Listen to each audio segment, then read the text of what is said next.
예, 경조잡지 20강 시작하겠습니다. 예, 이 한양의 시전을 세우는 데는 그냥 바로 세워지질 않았습니다. 엄청난 저항이 있었어요. 누구의 저항이냐? 개성상인들이었어요. 조선에 이제 시장이 이제 만상이라 그래서 이제 의주의 상인이 만상이었고, 그 다음에 유상이 있습니다.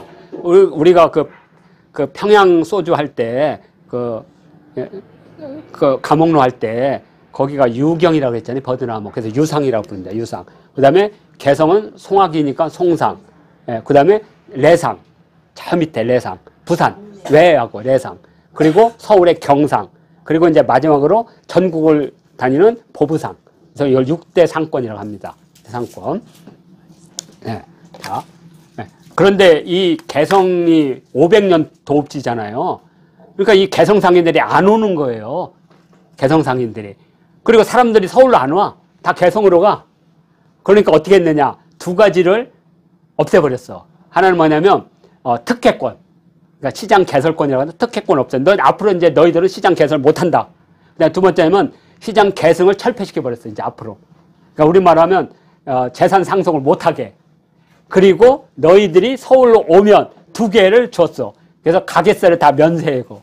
그래서 개성 상권을 서울로 옮겼었어요. 그때가 언제냐? 지금 말한 시전이 생길 때. 그때 막 오니까 어떻게 하겠어요?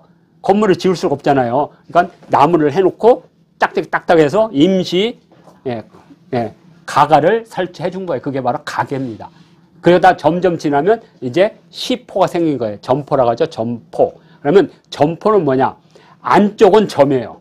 그리고 바깥쪽에 이것은 포여요. 그러니까 이것을 한없이 한 게 아니라 뭐 한 자반이나 두 자반, 뭐 세 자반 이런 식으로 해서 일정 부분 딱. 그러니까 도로의 어느 부분을 침해하지 않는 선까지 포를 깔 수 있도록. 그래서 점포라고 하는 겁니다. 그리고 원래 점포는 그 점이란 말 자체가 원래 무당들이 뭐 가져와. 호박 같은 거. 그러면 운세를 봐주는 거예요. 너의 운세. 그러면 이제 다른 사람이 닭을 가져올 거 아니에요. 그때 너 이 닭 가져오면 내가 호박을 주고. 그래서 거기서 거래를 해주는 거예요. 서로. 그래서 이제 무당은 그거 가지고 구전을 받는 거예요. 한마디로만. 그래서 거기가 상점이 된 겁니다. 상점. 그러니까 상이라고 하는 것은 원래 없는 거예요. 상은 주나라가 들어서면서 그 전에 상나라 사람들한테는 일제 땅을 못 갖게 했어요. 땅을 가지면 이놈들이 또 반란 일으킬까봐. 그래서 너희들은 이쪽의 땅에서 나는 물건과 이쪽의 땅에서 나는 물건을 거래하면서 거기 구전을 받으면서 먹고 살아라. 그래서 상인이란 말이 생긴 거예요. 상인. 그러니까 상인들이 나중에 이제 점포를 갖게 되죠. 상점이란 말이 생긴 겁니다. 그러니까 상과 점은 전혀 관계가 없는 거. 그러니까 역사도 어원이라는 게 존재합니다. 자, 시포. 그래서 점포도 그렇게 돼 있다. 자, 이제 마지막에 유구전은 아니에요, 이건. 오늘날 을지로 입구에 있는 구리개, 동현이라고 불렀죠?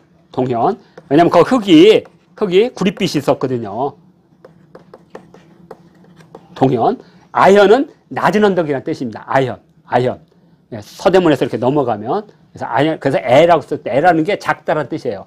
아직 여리지 않은, 열매가 맺지 않은, 여리지 않으니까 여린, 애호박. 그죠? 그렇게 하면 됩니다.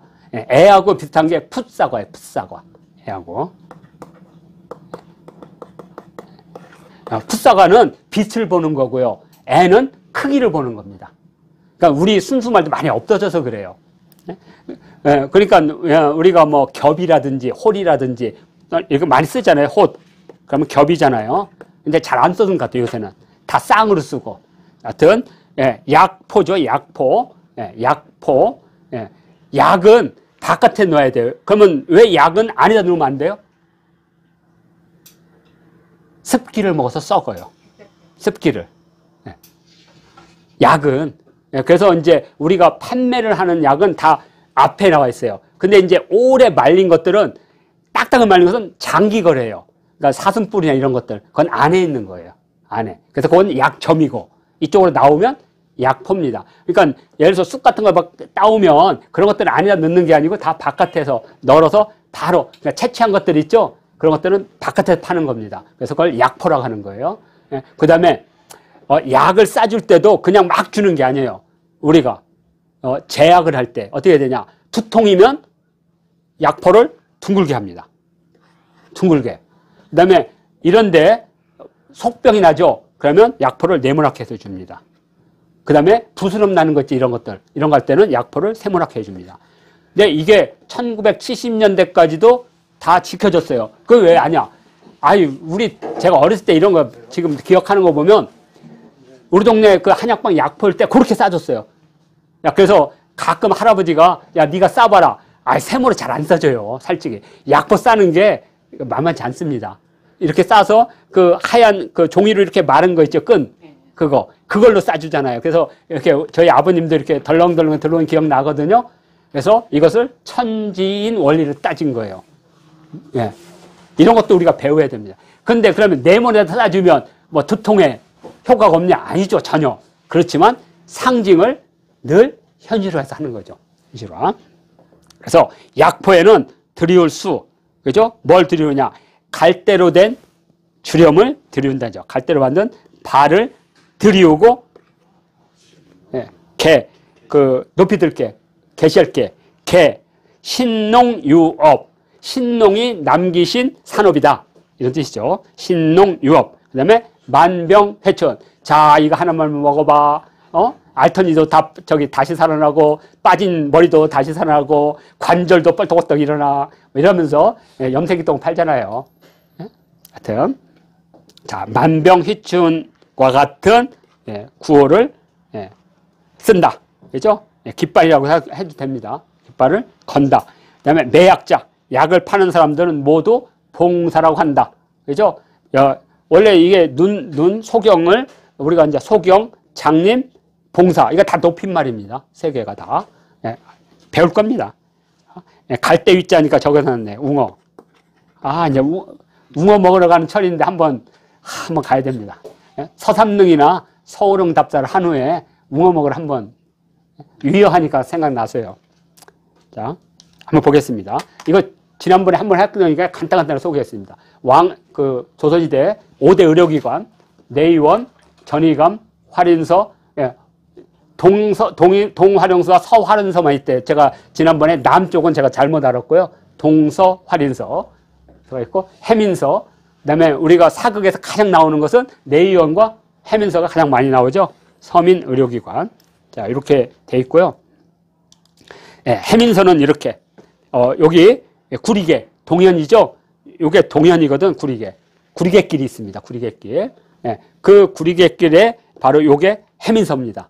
지금은 이제 을지로 2가에 있습니다. 을지로 2가. 해민서 터라고. 그래서 사극 마이에 보면 이렇게 여자들이, 이렇게 개에서 몇 개라고 했잖아요. 몇 개 또는 멱수, 이렇게. 그래서 네모나게 해서 쓰는 거. 이걸로 은혈을 표현했다고 지난번에 했으니까요. 이건 바로 넘어가겠습니다. 자, 그러면 염제 신농할 때 염이라는 것은 중국에서 이제 사망오제 같은 거 만들 때 동서남북 하니까 이 사람이 남쪽에서 왔으니까 불을 뜻하죠. 그래서 염제라고 불렀던 거죠. 그리고 황제는 흙이니까 가운데니까 흙이니까 황제, 누를 황자 이렇게 쓰죠. 그래서 우리가 그 천자문에서 천지 현황할 때 제가 이제 많은 이것도 얘기했는데 하늘은 검고 땅은 누렇다. 이거 틀린 거라고 이렇게 얘기해도 계속 지금도 쓰고 있어요. 하늘은 퍼지고 현이라는 것은 끝없이 펼쳐져서 끝을 알 수 없다는 뜻이에요. 현이라는 건. 그러니까 하늘이라는 것은 끝없이 펼쳐지고 그 다음에 황이라는 것은 뭉친다는 뜻이에요. 뭉친다. 그래서 이 황은 우리가 지금 뭘로 쓰냐면 구술황자로 쓰고 있습니다. 황. 옥, 누렇게. 그래서 땅은 응축된다는 뜻이에요. 누렇다는 뜻이 아니고. 그런데 왜 황자를 썼느냐? 응축한다는 것보다는 색깔로 표현하면 더 낫잖아요. 황하면 흙이 생각나잖아요. 그래서 황자를 쓴 겁니다. 그러면 축을 써도 되고 응자로 써도 돼요. 응축이니까. 그렇죠? 또는 모일집자로 써도 돼요. 그러면 이게 흙이라는 표시가 안 나잖아요. 그래서 땅을 표시할 때 흙을 표시하기 위해서 응축하는 뜻을 가진 황을 집어넣는 거죠. 한자는 이렇게 봐야 됩니다. 자, 그래서 염제는 남쪽의 왕이라는 뜻이죠. 그리고 신농은 말 그대로 신통하고 농업에 뛰어난 사람. 그러면 딱 두 개가 나오거든요. 신통하다는 것은 의학을 뜻하는 거고요. 근데 이것을 어떤 신령스러운 농업이래. 이게 전혀 아니에요. 신은 의학을 뜻하는 거예요. 신통. 그리고 농은 농업이에요. 그래서 이 신농은 의학의 신이자 녹차의 신이에요. 그래서 요 차가 나오죠. 차와 의학은 똑같이 의에 속하는 거예요. 의에. 지금은 이제 차를 따는 사람들의 시조가 신농이죠. 의학의 시조도 신농이고 농사의 신도 신농이고, 그래서 여기 보면 이렇게 가래를 들고 있는 신농의 모습을 갖고 있고, 이것은 소의 뿔을 뜻하는 겁니다. 왜냐면 농업하면 소니까. 그래서 우리 그 오해묘 고구려 답사 가서 혹시 보셨죠? 그 안에 들어가서 요게 바로 오해묘에 있는 신농씨. 예. 여기 요거는 이삭을 들고 있고, 이삭을 들고 있고, 요것은 소의 머리, 우두 인신이죠. 우두 인신. 소머리의 인신. 그래서 치우는 씨름의 왕이에요. 씨름을 최초로 했다고. 그래서 각전데, 그래서 씨름에 우승한 자한테는 소를 주는 거예요. 그리고 이때 소는 농업의 신이 아니고, 사실은 우리 치우는 농업의 신이 아니고 전쟁의 신이에요. 그럼 뭐냐? 이것은 물소를 뜻하는 겁니다. 우리나라 역사학자들은 그런 거, 이 인문학 하는 사람들은 그런 거 없으면 소면 전부 다 누렁이 소로 말을 해요. 그때 당시는 물소가 더 중요했어요. 활을 만들어야 되니까.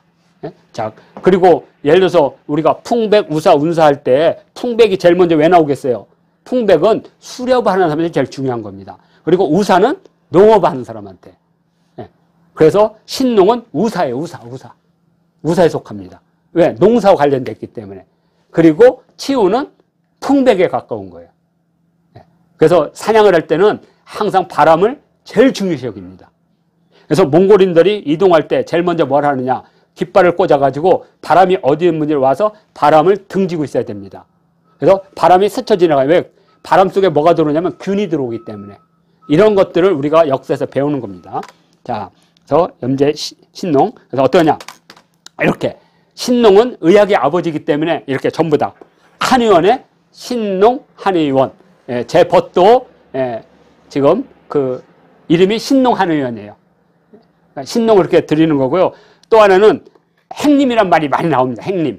그래서 행촌, 행림하면 두 가지예요. 하나는 은행나무를 심어서, 은행나무가 상비약이거든요. 그래서 항상 은행나무를 심으면 여기가 학교 공부방이라는 걸 보여줘요. 그러면 공부방 옆에 항상 약방이 같이 섰습니다. 왜냐하면 대부분 한의학을 하는 사람이 서당 훈장님도 하고 훈장님 한 사람이 약방도 겸해서 했어요. 왜냐하면 상비약을 갖고요, 글을 알기 때문에.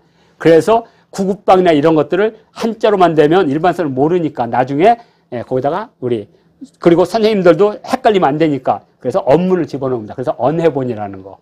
그래서 대체적으로 글방과 한약방은, 약방은 같이 썼습니다. 그러면 거기에 멀리서 거기가 약방인지를 알기 위해서는 은행나무를 심은 겁니다. 500년을 가니까. 그래서 항상 궁궐에서도 은행나무가 있으면 거기는 내의원이라는 걸 금방 알 수가 있습니다.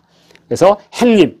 그러면 이것은 아마 그 후한 삼국때 동봉이라는 사람이 이렇게 사람들이 이렇게 진찰하러 오면 다 방을 놔두고 반드시 은행화를 줬어요. 왜 그러겠어요? 심으라고. 그래서 급한 건 그걸 가루를 내서 항상 상비약으로 가더라고. 예전 사람들은 급체, 창자가 끊기고 이런 것들이 제일 위험했기 때문에 그때 이제 그걸 먹으라고. 물론 이제 동의보감 이후에는 이제 매실만 먹으면 다 만병통치약이지. 그래서 그때 매실에 어마어마하게 팔렸다는 거죠. 자, 아무튼 그다음에 또 어때는 익모초가 그렇게 팔리고, 약이라는 걸 하나만 먹으면 중독돼서 안 좋은 거죠. 약의 가장 기본이 화잖아요. 조화. 하여튼 그래서 신농과 행림이 약을 뜻하는 거 이렇게 아시면 되고요. 그러니까 동봉행림이라는 건 되게 중요한 겁니다. 사람들한테 나한테 오지 말고 이제는 너희들이 상비약 가르쳐줘야죠. 상처 났을 때는 뭐 바르고 이런 거. 우리는 이제 쑥이나 된장 바르듯이 이런 것들이 바로 행림의 기원이다. 이 정도만 하면 되고요. 자, 봉사 있습니다. 봉사. 전주 한옥마을에 가면 마당 창극이 있습니다. 맹인이 눈을 뜨다. 천하 맹인이 눈을 뜨다. 세상의 모든 맹인이 눈을 번쩍 뜨다. 자, 그러면서 그때 처음으로 신봉사가 나오죠. 신봉사. 혹시 신봉사의 이름이 뭔지 아세요? 왜 이름이 학교예요?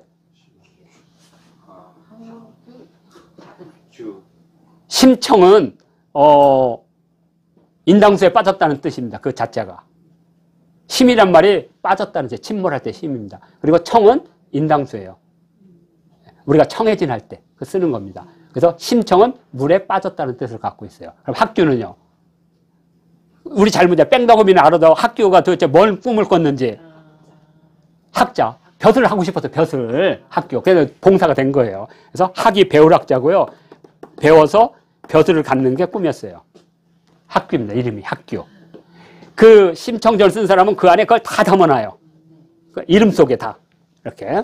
별주부도 다 그게 다 안에 다 있습니다. 자, 그래서 판소리 심청전, 여기 심청이 있네. 그래서 요 청은 지금의 어디냐면, 저쪽에 그 어디야. 우리 강화도 위에 거기. 거기가 저기 인당수잖아요. 백령동. 예, 그 지역. 예. 거기가 또 다른 말로 청해입니다. 자, 이렇게 하면 되고요. 자, 봉사는 그냥 일반적인 벼슬 지겨요. 종팔품으로 많은 우리가 이제 속아문이라고 하거든요. 육조에 딸린 여러 아문들, 관청들, 거기에 종팔분 봉사를 갖고 있는 게 되게 많아요. 가장 대표적인 게 내의원이 이제 봉사가 있고, 해민서도 봉사가 있습니다. 그래서, 이게 봉사고요. 그래서 이제 그다음부터 장님을, 왜냐면 봉사를 주로 장님들로, 왜 장님을 했느냐. 맥 같은 이것을 이분들이 편견 없이 볼 수가 있어요. 맥을. 그래서 봉사를 쓴 겁니다. 그 다음에 특히 이제 왕비나 이것들이 내의원에 이런 사람들이 여성들이 없잖아요. 그러면 누가 보겠어요? 어이가 보면 안 돼. 왕비의 그 속사를 봐야 되니까. 그러면 맹인이, 시각장애인이 와서 봐주는 거야. 그러면 이 사람은 안 보이잖아요. 요새 귀궁이란 그 사극이 있는데 거기에 그놈은 나쁜 짓을 하는 거지. 비수를 쓰고. 그렇지만 원래 궁중에 다녔어요. 그래서 이 맹인을 높여서 봉사라고 했고요. 두 번째는 장님은 이분들은 이건 순수 우리말이에요. 지팡이를 든 분이란 뜻이에요. 되게 높임말입니다. 그러니까 장님은 시각장애인을 낮춰 부르지 않는 건데 못 파괴하더라. 그래서 요새 시각장애인이라고 부르는 거예요. 그러나 장님은 되게 높임말이었어요. 그다음에 소경은 되게 높은 말이에요. 고려시대 때는 주로 천문이나 이것을 이렇게 하늘을 보는 사람들은 눈으로 보지만 이렇게 기운으로 보는 사람들이 있어요. 분위기. 궁궐에 무슨 기운이 왔는가 이렇게. 그러니까 그 사람들은 천문을 보는 게 아니라 주변의 기운. 그래서 이 사람들이 딱 가가지고 어디 궁궐에 딱 가면 소름이 쫙 오는 거죠. 그렇죠. 그게 바로 소경이에요. 되게 높은 벼슬이에요. 왕의 기운이 쇠해졌습니다. 이렇게. 아니 왕의 기운이 이거는 안 보이잖아요. 그러면 그 사람이 딱 보고 콩팥이 안 좋은 것 같습니다. 이런 식으로. 이 사람들이 소경이에요. 그 소경은 뭐냐면 공경 대부 가운데 가장 낮은 단계. 지금은 종사품. 조선시대 때는 없어요. 소경이라는 벼슬이. 고려시대 때는 있었습니다. 근데 그 명칭이 계속 남아서 소경이 남은 거예요. 그러니까 소경, 봉사, 장님은 시각장애인을 높여서 부른 말이기 때문에 혹시 실수로 나오더라도 그것은 낮춰 부른 것이 아니다. 맹인은 그냥 눈멀 맹자니까 그냥 그건 보통 명사. 그렇죠? 그러니까 시각장애인이나 맹인은 그냥 보통 명사. 근데 이제 가장 넣은 거 뭐 애꾸라든지 뭐 이런 말 쓰면 안 되는 한쪽이 이렇게 됐다든가 이런 것은 쓰면 안 되고 봉사나 장님이나 소경은 원래 높여 부른 말이기 때문에 실수를 하더라도 그것은 낮춰서 부른 것이 아니다 정도로 하면 오늘 경도잡지 20강 이것으로 마치도록 하겠습니다.